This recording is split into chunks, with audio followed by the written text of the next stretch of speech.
The Pancasila, the five guiding principles of our national life. Begitu banyak, Presiden Soekarno sebagai seorang yang menaruh minat besar dalam seni lukis, sempat juga mengunjungi National Art Gallery yang terkenal di Washington ini.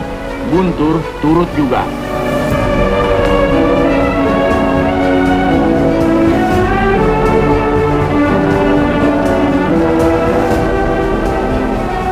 Di dalam, pemimpin besar Indonesia itu dan putranya berhadapan muka dengan Presiden Amerika yang pertama, George Washington, dan keluarga.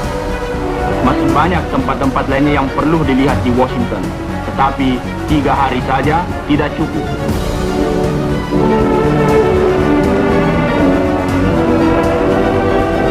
Tugu Washington hanyalah salah satu peringatan bagi kepala negara ini. Tapi melebihi tugu-tugu ialah rakyat, pemuda Amerika, terutama dengan kepercayaannya dan keberanian yang begitu meresap di hati Presiden Soekarno dan putranya. Seperti juga para pelancong lain, mereka pun mengunjungi tugu peringatan Lincoln, pelopor perjuangan persamaan hak-hak perseorangan.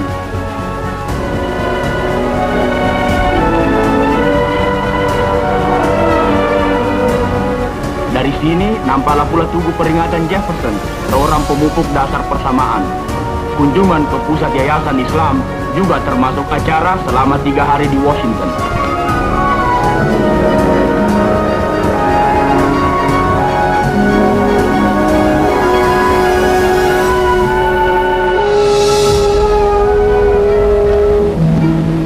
Kunjungan ke Washington dianggap belum lengkap bila mana tak melihat gedung Mahkamah Agung yang melindungi keadilan di Amerika Serikat. Persamaan, keadilan di bawah undang-undang hukum. Sorenya diadakan resepsi bagi kalangan diplomatik di Kedutaan Besar Indonesia di Washington dan juga pertemuan ramah tamah dengan masyarakat Indonesia di ibu kota ini.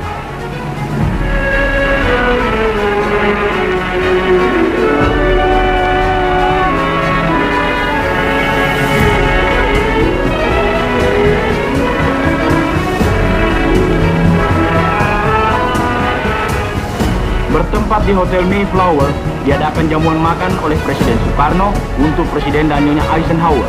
Nampak di sini Menteri Luar Negeri Indonesia Ruslan Abdul Ghani, Nyonya Noto Widikto, Presiden dan Nyonya Eisenhower, Presiden Soekarno dan Duta Besar Indonesia Soekarto Noto Widikto dan para tamu lainnya.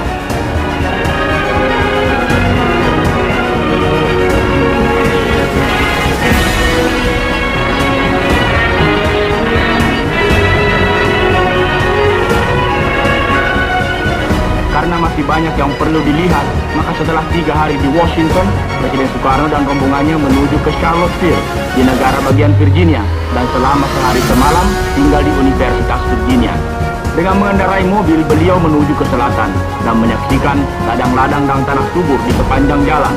Berhenti di sana sini untuk menemui rakyat, beliau juga mengunjungi perkebunan milik Mr. Johnson.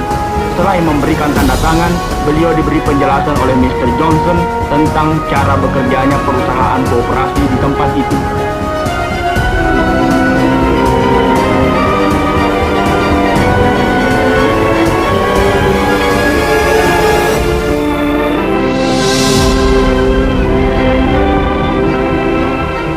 Menginap di Charlottesville, negara bagian Virginia, Presiden Soekarno mengunjungi Monticello, rumah Thomas Jefferson, Presiden Amerika Serikat yang ketiga.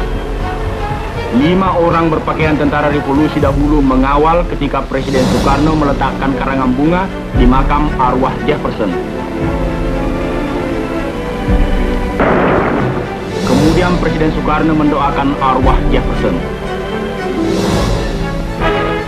Dalam acara beliau termasuk kunjungan ke berbagai pangkalan militer, antaranya di Pangkalan Udara Polk, Fort Bragg, markas besar Korps Udara yang ke-18 daripada Angkatan Perang Amerika.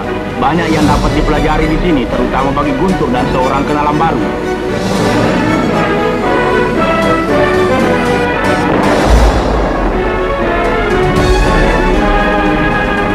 Presiden Soekarno dan Guntur kemudian diberi tanda mata atas kunjungan mereka ke Fort Bragg ini. Dan salah satu yang menarik perhatian ialah ketika diadakan demonstrasi oleh pasukan payung.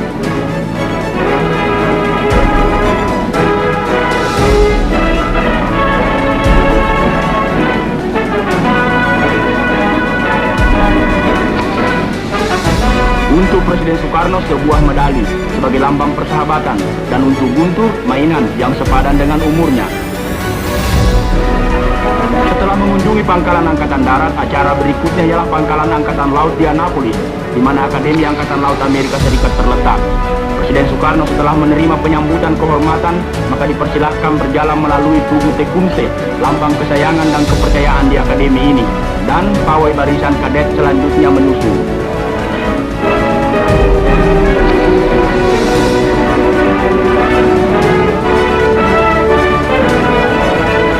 Perwira Merrill Collier mempersembahkan tanda mata kepada Presiden Soekarno sebagai peringatan atas kunjungan beliau ke Akademi Angkatan Laut ini.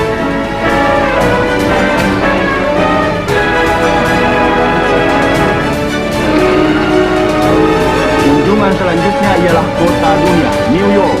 Dan New York menyambut Presiden Soekarno dengan segala keistimewaan yang dikenal daripada kota dunia ini. Beliau dihormati dengan pawai yang ramai sekali.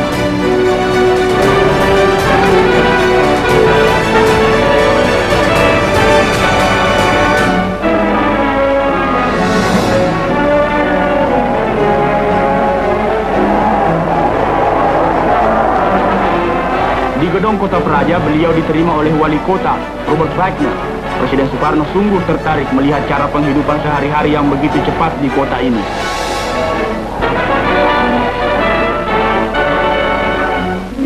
Empire State Building, gedung yang tertinggi di dunia.